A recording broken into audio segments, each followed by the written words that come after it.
We are live. I welcome everybody joining in today for our Storytime stream. This is something we do every Thursday night at 8 p.m. Eastern Standard Time now. We used to do it at 7, but we moved it up with everything else at 8. We are going to be continuing on what we were going to do last week.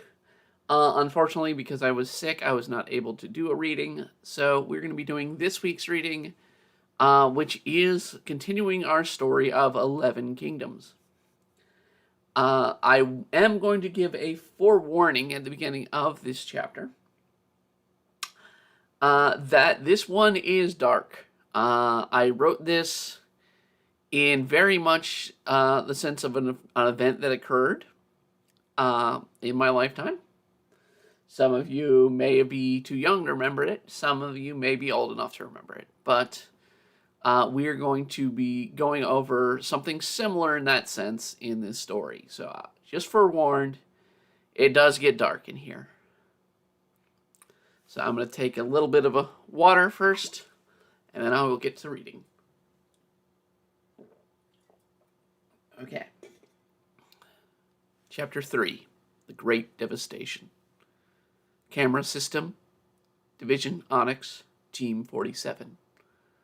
Alternative source, personal journal entry of Jamie Eve. So, you're telling me your new boss is pushing you to come out of your shell to get you to work more out of your element. Could it just be that they see something in your skills that they like? So I sit here with basic lecture from my latest therapist, someone whom my new boss Rick suggested. I made sure to go to. In ways to better deal with my anxiety disorder, I think Rick and my mom are working as a devious team to get me to be to greater humiliate myself publicly. I just sit here and drown him out as best I can. I shrug my shoulders and act as of saying, I don't know, without actually saying it. In a way to carry my own silent protest of disdain for the mess I sit in. Have you been trying the breathing exercises we discussed last week? No, you stupid idiot. They don't work. When I panic, I can't breathe. I just want to puke. Yeah, I reply. With the simplest of answers. Just to lie and wait out the clock for him to run out of questions. And just give up on hopeless cause that is me. Well, have you had to do anything you weren't comfortable with? Taking part in something since our last visit, the doctor asks. Yes, it's called my daily life. You try living in a space where you're in constant contact with closeted nerd that thinks he's a street thug. Poster boy of a 30-year-old male virgins around the world, and a boss that keeps forcing one to unwillingly face their fears to better work in the group of environment that they want out of. The only female contact you have is outside of the personalities on television, bearing the gloom and doom. She won't open up. She makes me wonder when she will snap and kill us all, with a grisly smile on her face. Rick had me deliver a report to other graphic artists in the complex the other day to make sure the usual look through and part of the game we are on. Good. How'd it go? I watched the doctor feign his interest in my life. I got sick on my lunch they provided me, and I could feel the cold stares of everyone judging my skills and reason for being there before them. I grunted in frustration and began to form what a therapist was dubbed my defensive ball position. How could you tell? Did someone say something to you?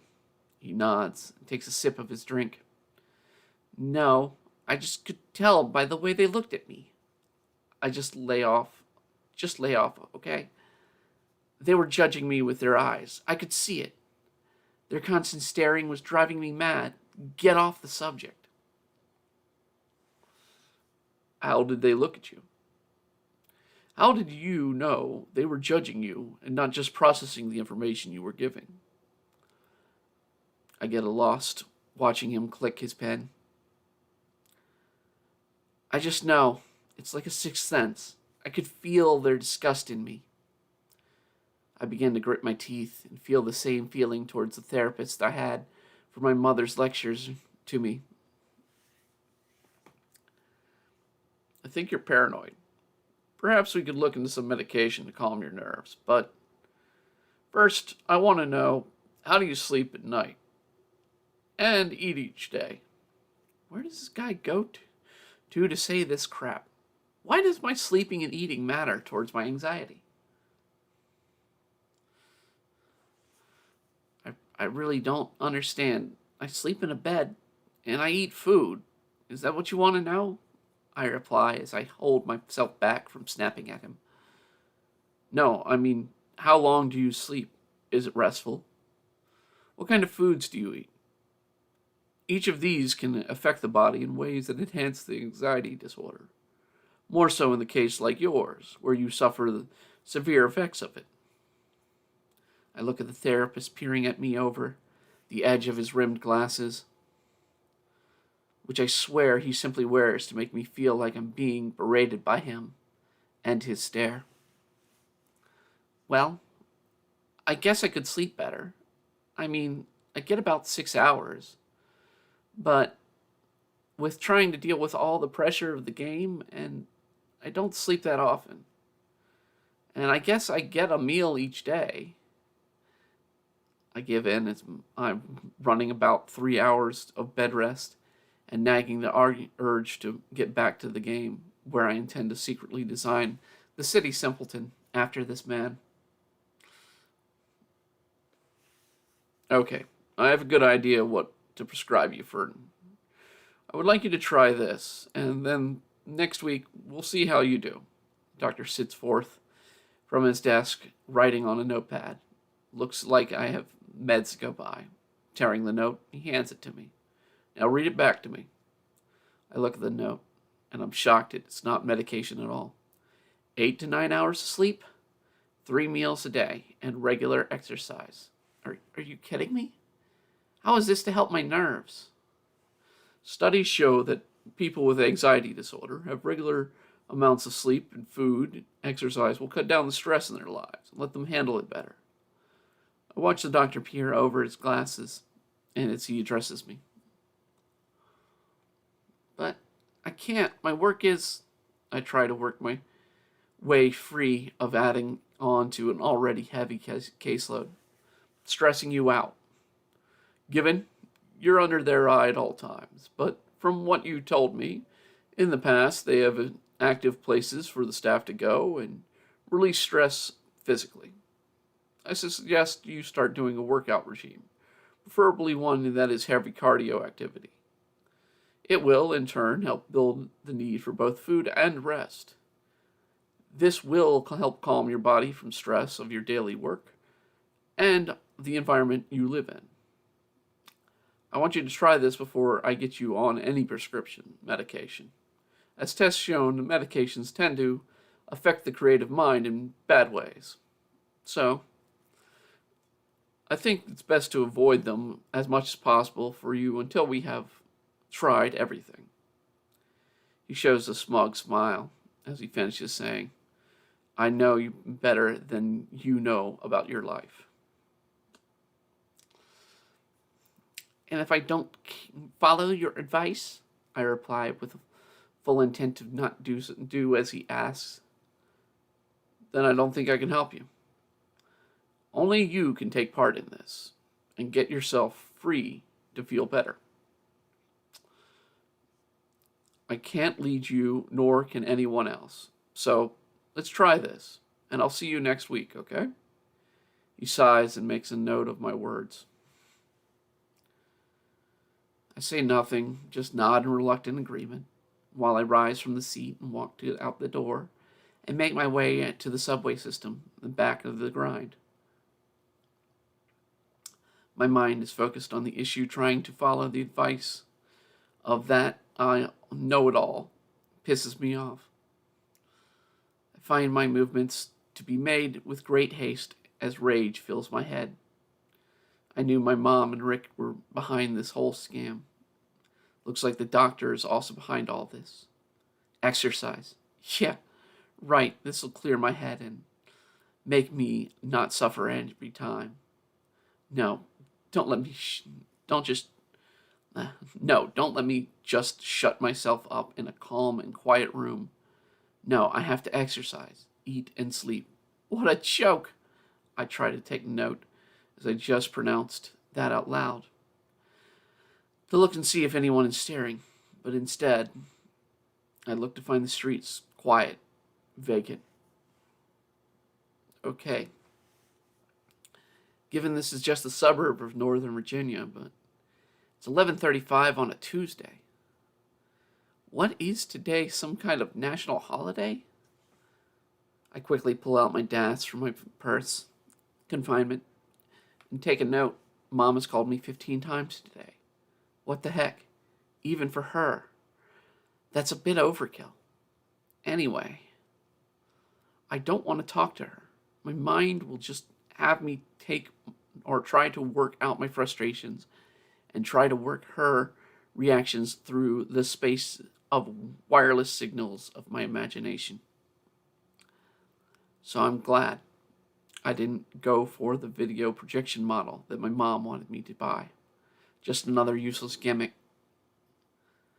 I'll try to avoid only to having it activate in my purse without wanting it to, and it'll drain both my battery and the minutes in no time.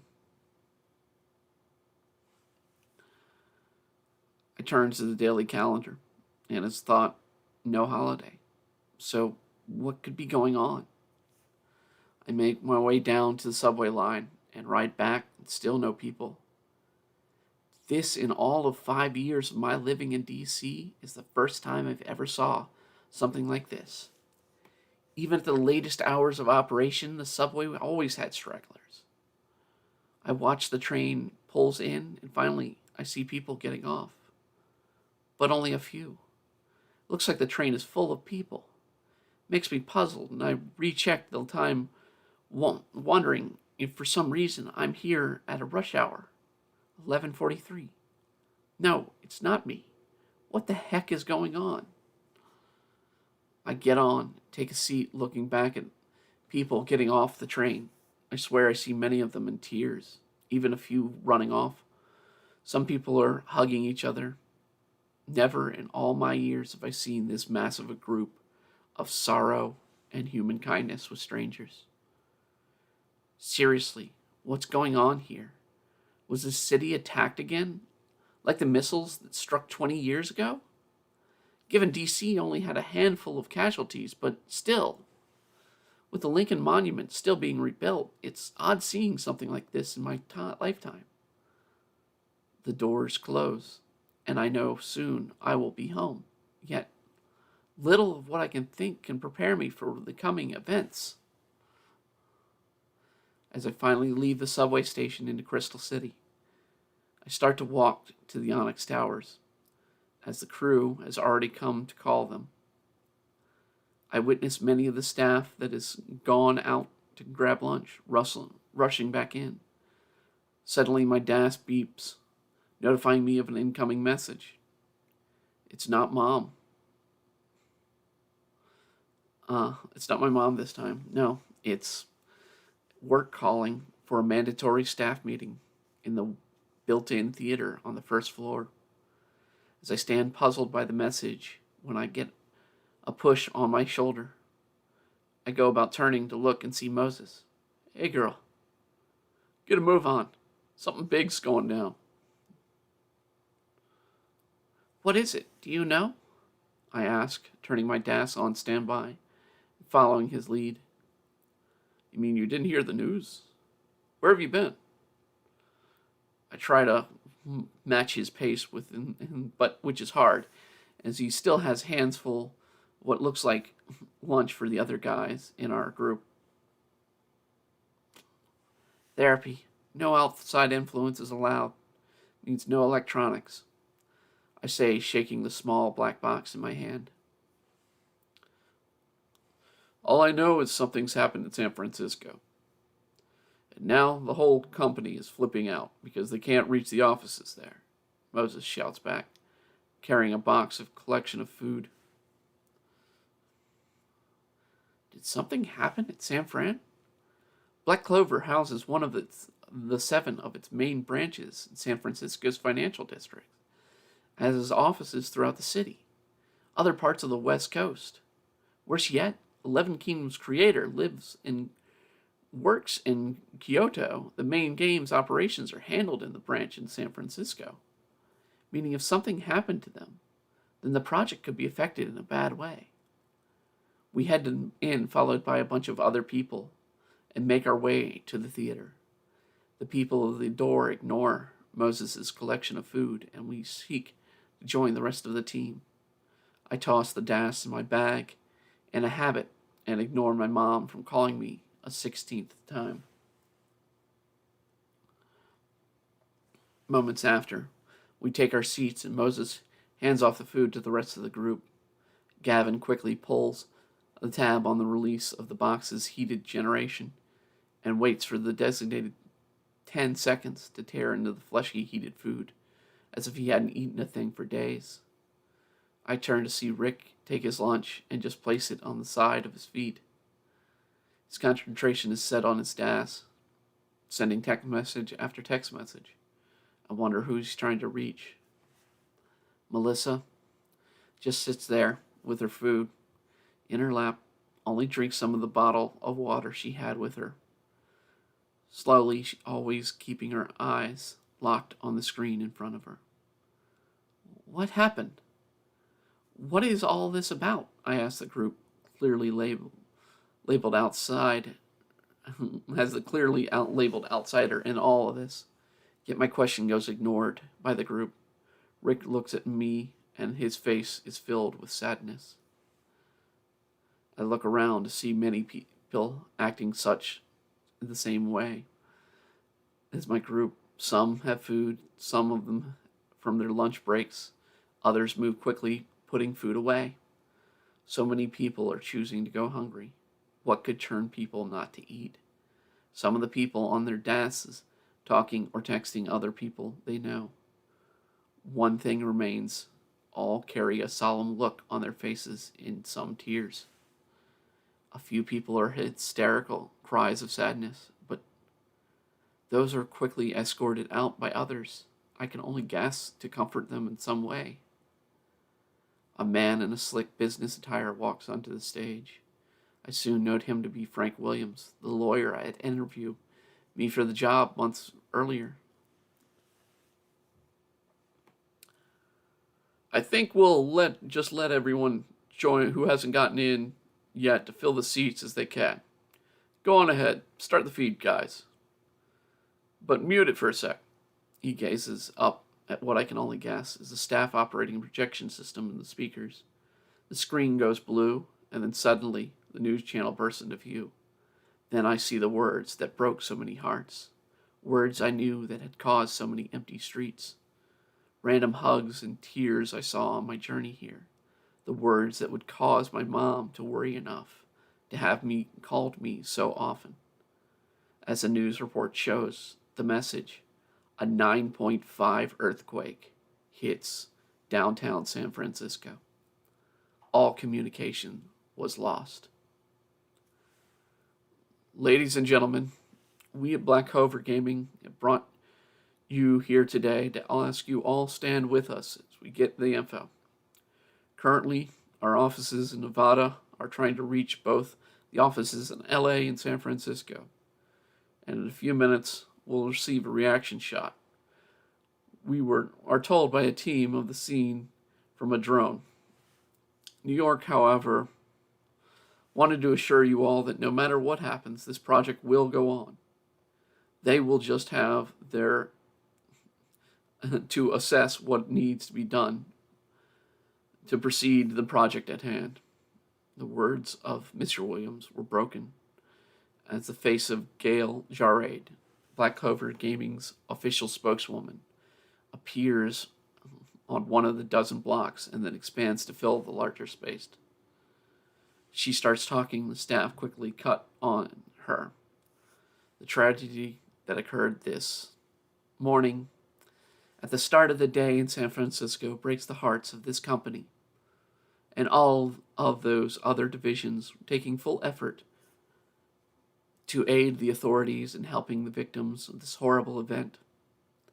As Black Clover Industry employees, I must ask each to do what you can to comfort yourselves and those that you may not have known, or those that you may have known.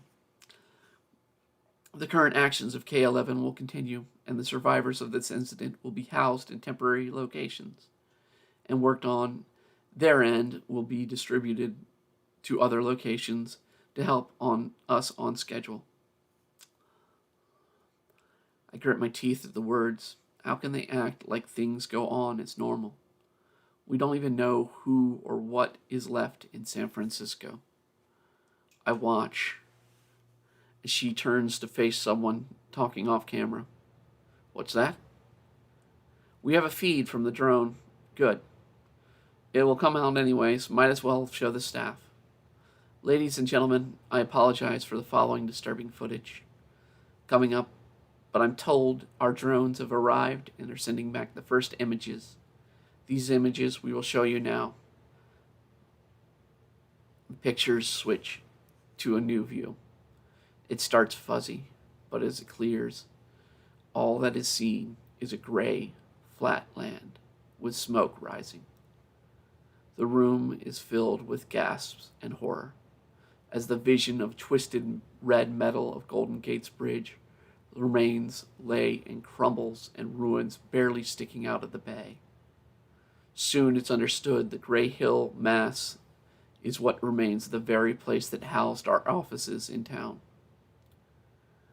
The city was crushed under itself in a mass of steel, glass, and concrete. The once golden city is no more. Nothing but a city of gray death. Dust and ash of the former buildings and the lives fill the air. The skies around this once sunny city, now dark as the heavens themselves, and hold a solace watch over the dead that lay below. Even the hardest of souls, people in the staff, couldn't help but take note that a few, if any, would survive such a devastation. A fact further proven as the drone moves in closer and scenes of dead bodies on the street can be seen. A few people are moving around between ruined buildings and cars, looking around at the destruction of their once proud home. The speakers are silent, along with the reactions of the people in the room. The images carry on for the next few minutes. Silent, even the newscasters make their living to report on death and destruction in every way. Just stand in total silence. In one moment, the video shows what looks to be a small girl screaming. She's trying to squeeze out from a car that has been crushed by rubble. Tears clearing through the blood as she cries for help. Worse yet, the image focuses on her. The image of a bloodied limb of an adult can be seen under the crashed section of car. Another scene of a man coated in dust dragging a body of a young woman whose goes unmoving, save for a shallow gasp of air she makes. Though he is able to move, he continues to cough, a combination of dust and grime and blood, forming a red mist from his exhausted breath. The scene passes what one can assume is a fire department, and a half-buried fire truck comes into view. 3 firefighters stand there looking about. 2 look to be arguing over where to head to, while the remaining one just drops to his knees, sobbing. As the drone moves into the dense financial district, where more survivors are found, but they're wandering about looking for a way to go, all of them coated in grayish-brown dust as blood coats the front of whatever they had worn that day and trickles down from their ears. I watch as one woman looks up at the drone flying above them and mouths some words they can only make out is, "God help us."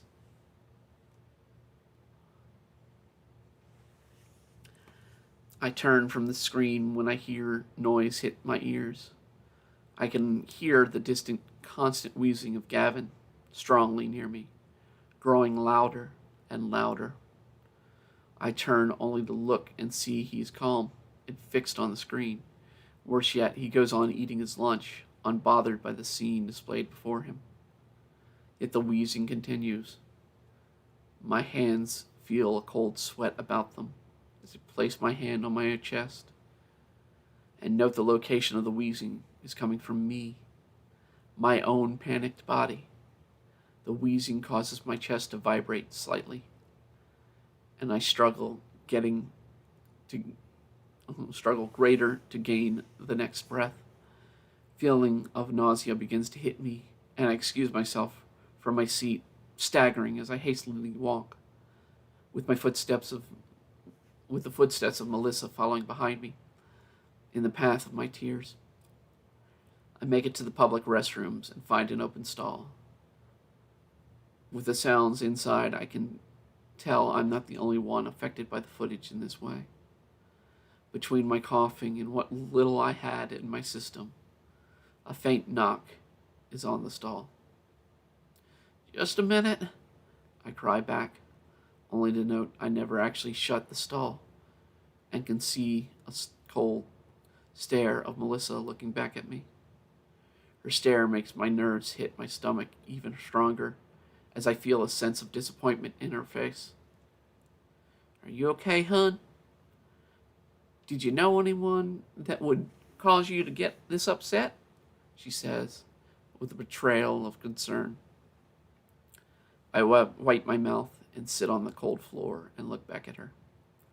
"No, I guess not, but nothing. You can't stop this from happening, and you can't get this stuff upset over you to have no control over, okay?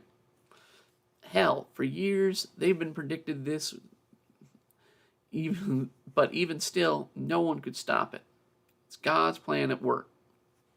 Melissa shakes her head and looks at me sternly. "God's plan? To let these people die? That it makes those people who we saw suffer? How could you say that? Don't you care? The countless lives that are lost?"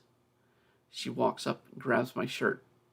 For a woman almost half my size to be able to lift me with a shock to begin with, but more so was the sting of the slap she placed on my face. "Grow up, child. People live and die. We can't control that. Don't ever waste your tears on things you can't help do anything about. Save them for people you care for in this world." I look down at Melissa's face. Shows hurt. I can tell the concern is possibly a bit more genuine than I first thought. "You're heartless," I scream at her, trying to break her hold from my shirt. I hear a small rip, but surely some part of it tore away in an effort to break free. But despite having several inches and maybe a few pounds on this woman, I fail to break free. "Go ahead, call me that. But if you want to cry for something you can't control, then you're just a goddamn fool. Now, do you want to feel sorry for people you never met, or do you want to do something to help them?" Her cold eyes stare me down. I turn in shock at her. "Help them? But they..." "Like I said, it's God's plan to help. It just takes these moments for us to remember that fact. Now there are survivors. You saw them on the live feed. They showed they'll need help. And I'm sure anything the kindness of this nation and even this company will offer ways for us to help those in need. But tears of strangers will not reach them or help them. Only actions and kind deeds of strangers will reach them. Her eyes warm a bit and grow glossy. I can't help but wonder just whom this woman is. I wipe my tears and begin to calm down a bit. While I knew much about the other three people on the team, much of Melissa left me puzzled. The one time I tried to talk to her, she told me to be quiet and not to pry. But as I now saw a tear form, and what I saw was a cold, strong face of a woman, I began to figure that she was talking to me through experience of having lived through such problems. She wipes the forming tear from her face. A good man once taught me what real tears were for.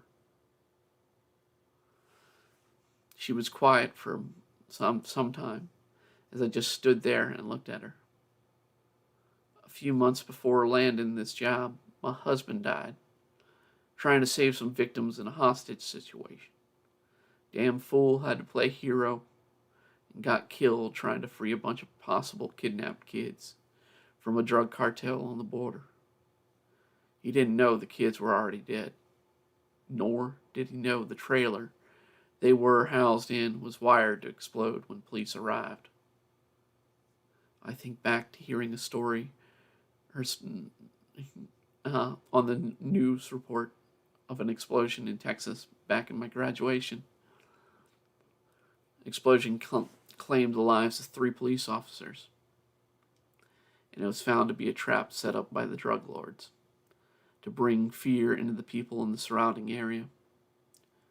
Talk shows called it a spark of things to come if greater action isn't taken soon.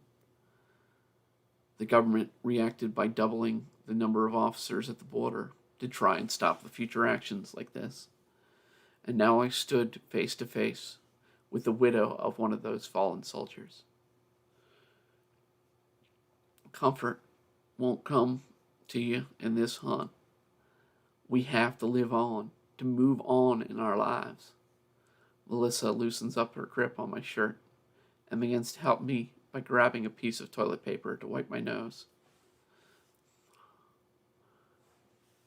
But you could have stopped him. You could have done something to keep your husband alive, I proclaimed with tears lightened for a moment. No, sweetie, nothing could have stopped him from doing the right thing. He joined the force to help people. He died doing just that. She moves to lean against the wall of the stall as she releases the uneasy grin across her face.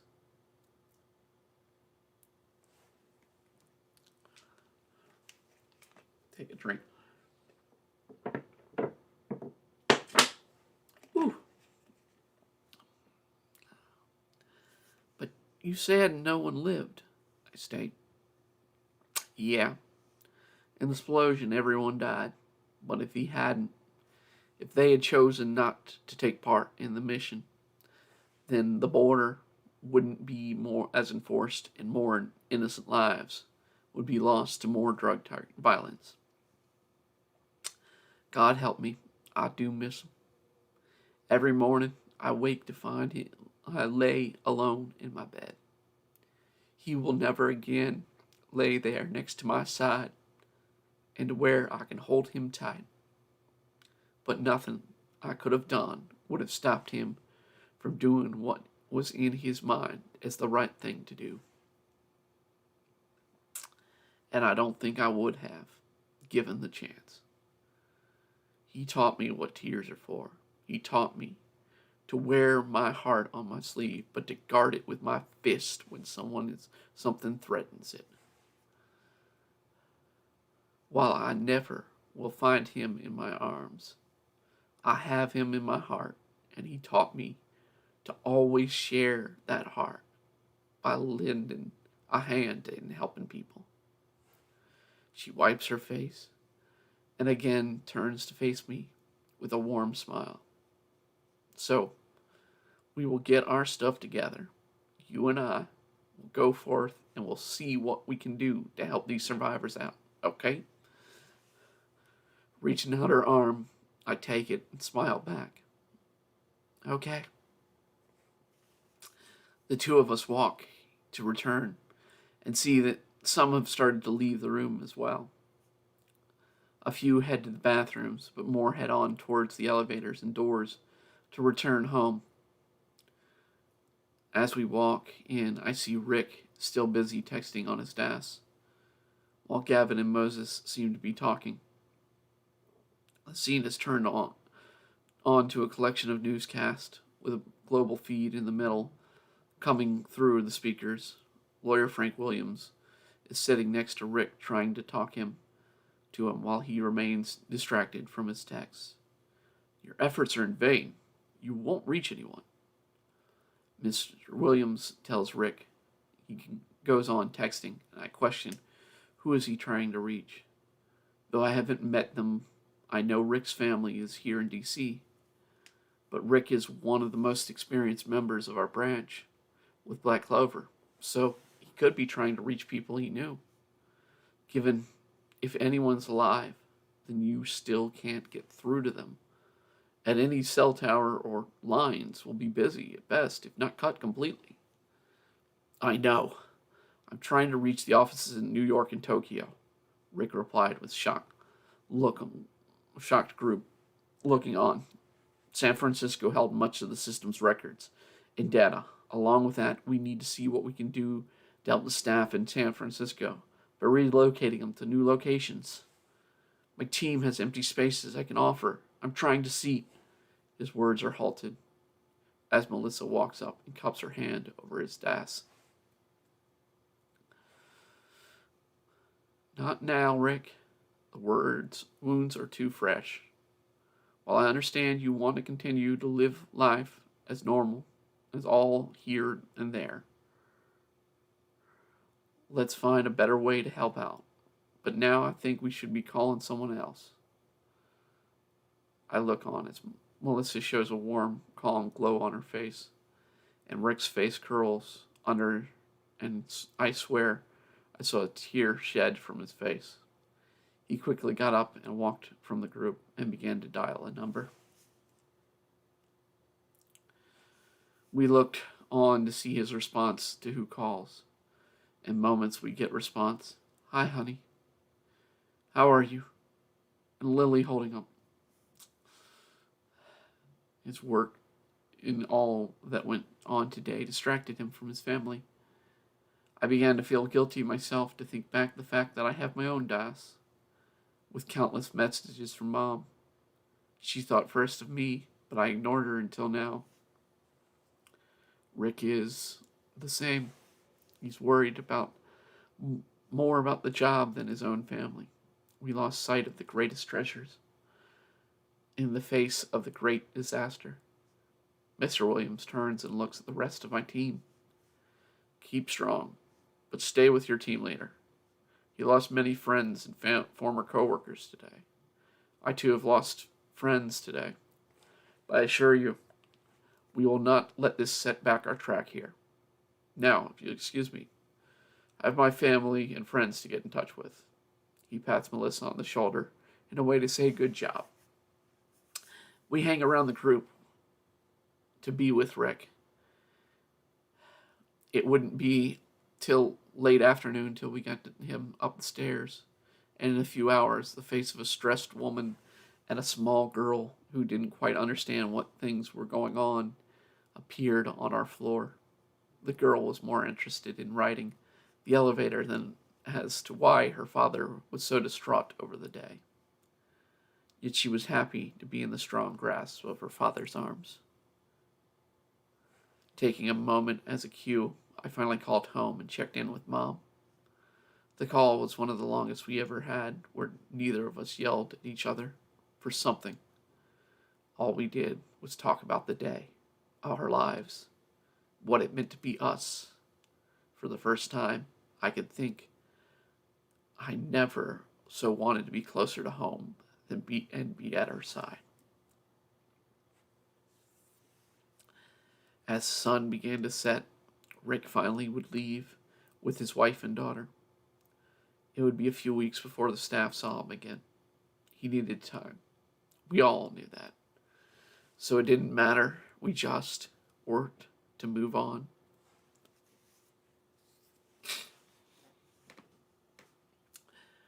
As days passed, I would come to help Melissa in taking part in charity events, which the company set up in all the destruction.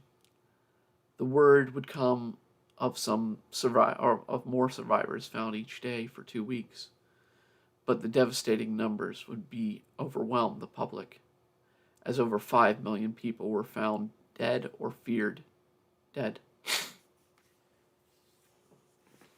The greatest loss of life in a single day ever recorded. The nation would be in mourning for weeks.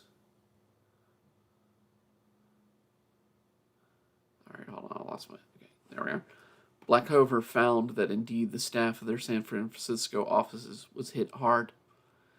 The staff of 40,000, only a mere 2,000 were ever found alive. Worse yet, the powerful force, the company, and K11 were total loss. Even the division president spent so much of his time on 11 Kingdoms had lost his life in the destruction. It was heartbreaking to find his teenage son was the only survivor of his family. But in all the darkness, there was light. The company decided to state before to carry on with the project and transferred the power that the San Francisco branch had into 3 areas. The West Coast Tower would be placed in downtown Vegas to be safe from any further earthquakes. The division would rebuild in the ruins of San Francisco with a sizable donation effort. Apart from the company towards rebuilding effort, and last part would be rest of the surviving staff would work in new locations dispersed along the West Coast. To prevent further disruptions, they followed through with this plan, making what many of us staff jokingly called watchtowers. Small offices that housed more computers and servers across the world than staff. The idea was to watch over the precious data of the game, should it ever end up in another disaster like the one that dark day. The effort brought forth in planning meeting. I'm told about the collections of ally kingdoms. Each of the tower staff would join with 2 other towers to act together and work in a way that we each had connections.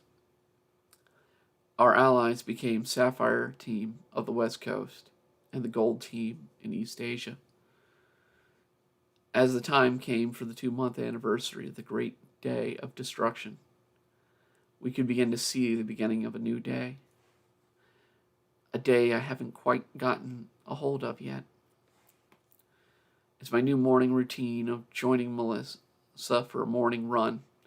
It's taking a toll on my body. All I wanted to do was go back to sleep. I tried to convince her we needed to save the workout for the evening, but she insisted on getting up to greet the sun each morning. That was a great idea. I wasn't ever keen one for coffee, but I was starting to see its benefits. For now, I instead settled for a light bagel breakfast and juice before leaping into the game to work. I wasn't ready to admit, but the prescription doc gave me was indeed working. And little by little, I was taking greater effort to speak up around people at work. I even helped lead a blood drive for the victims in July. Just as people started to return to normal lives. The only thing that changed was Rick. He decided to make it important not to spend all day at the office and made sure to head out regularly to have dinner and read a bedtime story to his daughter each night. While at work, he was far quieter and distant from us. Gone was his playful, friendly attitude. Now it was strictly business for him. A few times he was Working late, he had to return to the office at late hours and hold long meetings with staff in other parts of the world, mainly Tokyo and Kyoto branches, in hopes to recover lost data from San Francisco. The work he did brought back some of the info thought to be lost, but much of it was too damaged or was declared a total loss. While others in the game caught up to new deadlines, our group lagged, and soon a visitor would shake us to our core, and an even greater test to me, to my limits, than I've ever thought of. Data report end. Accessing linked file. Global news now. News report. Alan Dersick's wake of great disaster. A nation is still mourning that the greatest loss of life has occurred. Still today, many are missing from the ruins of the once great city by the bay. Over half the city's population was lost in a sheer matter of seconds from when the strongest quake ever recorded hit. The center of the quake located in the San Andreas Fault, right at the coastline of the city's western side. For the last century, citizens of San Francisco have known a large earthquake had been coming. It had only been a matter of when, and when the 9.5 earthquake hit on the morning of June 7th, leaving every known structure in the city to be a pile of crumbled dust, glass, and scrap metal. It's quite unknown how many survivors hope to go on with what pieces of their lives remain. Billions of dollars in aid coming in to help survivors to be relocated to a safe location, but families are torn apart. Some are completely lost forever. The world looks on as survivors such as young Martin Thicke, the sole survivor of the family. This 14-year-old boy's father once stood at the head of Black Clover's West Coast offices. The boy only survived by the luck of having gym class final scheduled outside when the quake hit. He said he watched on as the school collapsed and he and his classmates found themselves thrown to the ground under the sheer force of movements of the ground. The roar of the collapse of each building was so loud, it was deafening to the survivors in a way it would take weeks to recover from. Yet they knew each of them was the lucky ones. It took a full force of National Guard and military 3 days to even reach an area where Martin and his fellow classmates were. But the group didn't need to hear or even see news reports to understand the losses that they had soon would face in their lives. I could look down where downtown was supposed to be in the past. I barely could make out the tower of my father's office building. But the next morning, as the smoke and dust cleared, I couldn't see it. Not the building, not the skyline, not even the city. It was gone, claimed the 14-year-old Martin Thicke. Martin's story is much like many of the other survivors. While many found their way out of the rubble therein, truth hurt them as they look on and saw this alien landscape from which they once called home.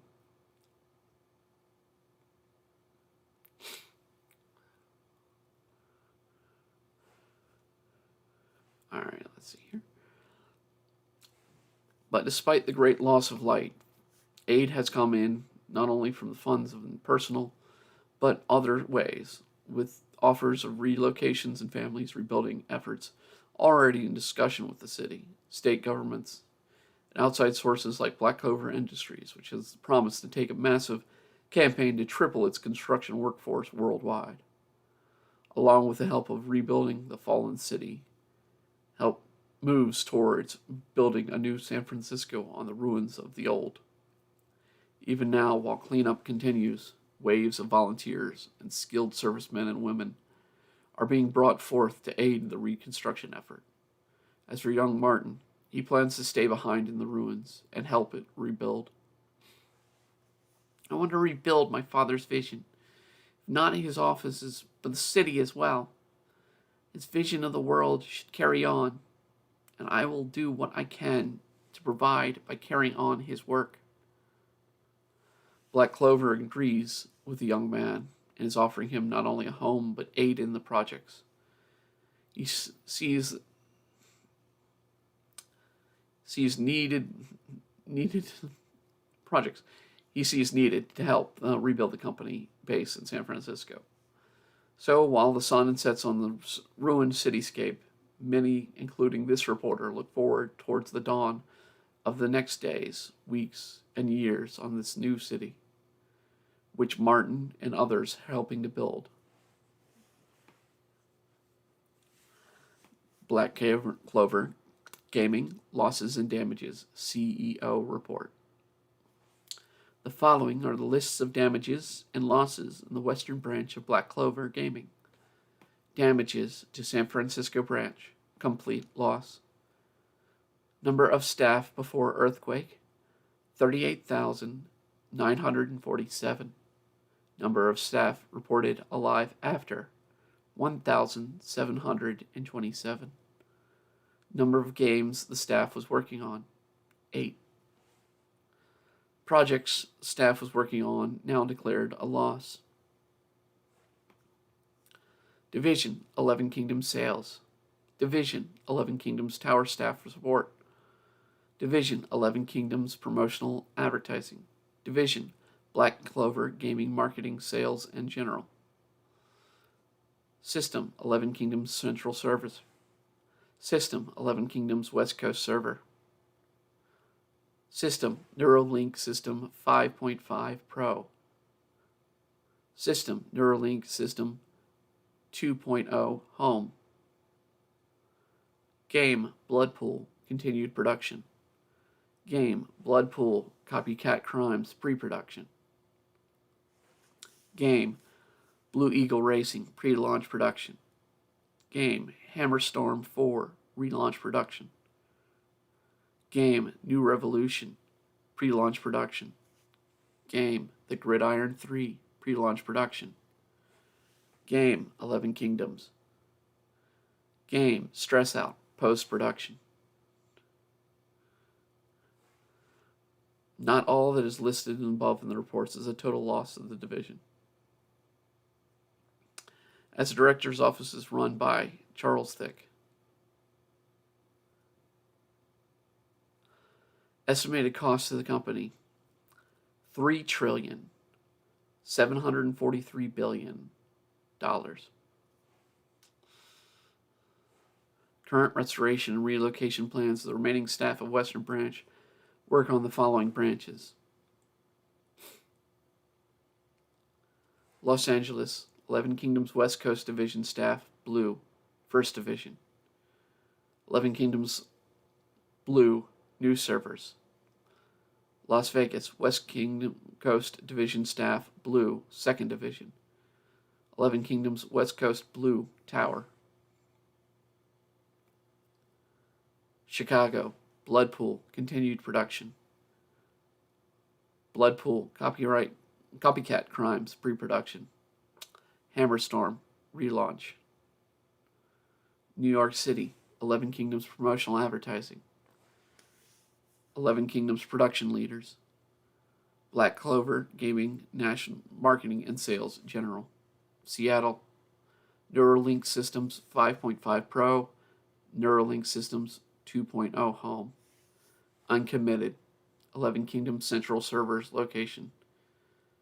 11 Kingdoms Central World Pangea Development. New World, The Gridiron 3, Blue Eagle Racing. Pre-Quake estimate of launch date for 11 Kingdoms, 1 year, 8 months. Estimated time of launch date for 11 Kingdoms, 2 years, 6 months.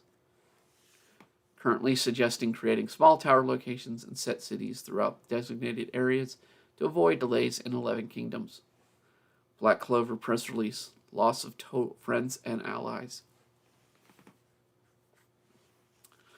We stand on the dust and rubble of the destruction that had struck our city so severely, with a great hole in our company family.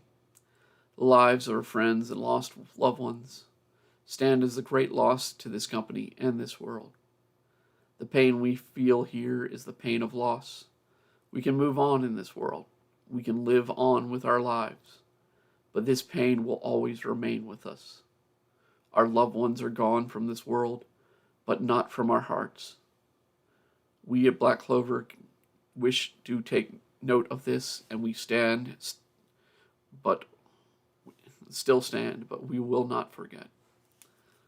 As this company commits aid and support the rebuilding efforts of this city, and our offices here on the walls of our new offices will mark the entrance of the names of the lives and staff of their families lost on this tragic day. We will see to it that the surviving members and families have their needs met and their future protected and cared for. Our lives will each stand with the emptiness that these people have left us.